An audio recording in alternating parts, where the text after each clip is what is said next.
नमस्कार. चौथा देश जर्मनी, 83.67% मार्क मिळालेले. यांना पण हे सजेशन आहे की बाबा तुम्ही दुसऱ्यांना मदत करायला घ्या. आणि यांनी सर्व सस्टेनेबल डेव्हलपमेंट गोल्स, शाश्वत विकास लक्ष्यावर खूप व्यवस्थित काम केलं आहे. त्याशिवाय 83% मार्क मिळणं शक्यच नाही. आणि यांचं विशेष काम जे जगात माहीत आहे ते सस्टेनेबल सिटीज अँड कम्युनिटीजवर आहे. SDG 11, शाश्वत विकास लक्ष्य 11, यांनी इतके सुंदर शहरं तयार करून ठेवलेले आहेत की 50 वर्षानंतर सुद्धा ते चांगलं काम करते. म्हणजे पाणी अडकणार नाही, त्यानंतर पुन्हा खोदकाम नाही होणार वगैरे वगैरे. ठीक आहे, त्यांनी इतकं सुंदर डेव्हलप करून ठेवलेलं आहे. ठीक आहे.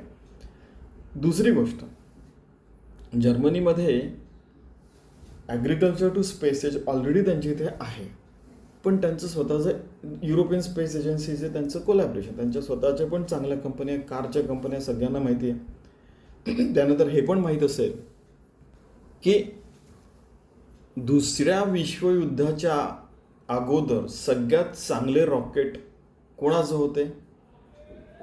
तर जर्मनीजवळ. सांगायची गरजच नाही. त्यामुळे जर्मनी पहिलेपासूनच टेक्नॉलॉजी आणि प्रौद्योगिकी, तंत्रज्ञान आणि प्रौद्योगिकीमध्ये पहिलेपासूनच पुढे आहेत. आता आपलं इथे सजेशन काय राहणार आहे? कारण की जर्मनी जे आहे, जेव्हा युरोपियन स्पेस एजन्सी फाउंड झाली होती त्यावेळेला ESRO आणि ELDO दोन्ही मिळून, त्या संस्था एकत्र येऊन त्यांनी ESA एकत्र म्हणजे निर्माण केली होती. आणि जर्मनी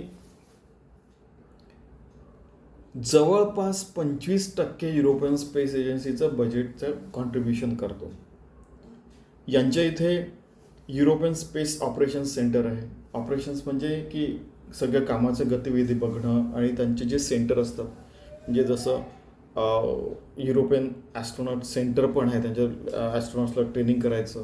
त्यानंतर ते जे सॅटेलाइट्स वगैरे कंट्रोल करतात ते पण सेंटर यांच्याजवळच आहे. ठीक आहे.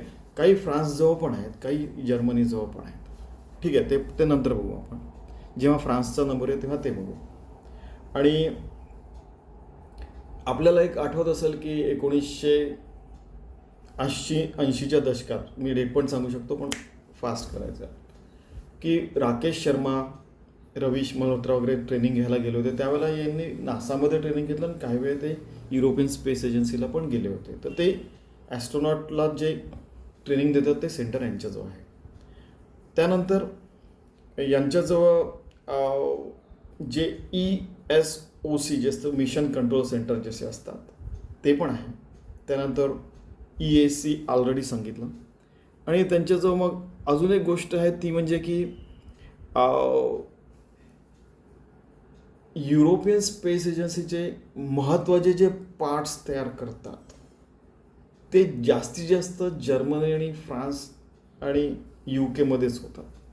बाकीच्या देशांमध्ये, म्हणजे समजा एक विचार करा की एका सॅटेलाईटमध्ये समजा 1,00,000 पार्ट आहेत, तर त्यातले जवळपास 30 ते 40,000 पार्ट जर्मनीत तयार होतात, 30,000 पार्ट समजा फ्रान्समध्ये होतात, 10 ते 20,000 UK मध्ये होतात, आणि बाकी इतर देशांमध्ये होतात. एक सहज सांगून ठेवतं की हा एक ॲडव्हान्टेज आहे जर्मनीला. ठीक आहे. आता यांचं इंडिव्हिज्युअल स्पेस एजन्सी राहिले तर त्यांना अजून एक फायदा होऊ शकतो. युरोपियन स्पेस एजन्सीमध्ये जास्तीत जास्त कॉन्ट्रीब्यूट करत आहेत, पण तरी आपलं एक सजेशन आहे की ज्यामुळे त्यांना फायदा होऊ शकेल.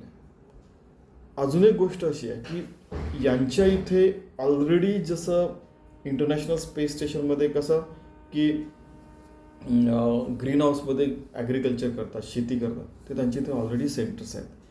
नेदरलँड्स नंतर यांच्या देशामध्ये पण भरपूर असे ग्रीन हाऊस सेंटर्स आहेत.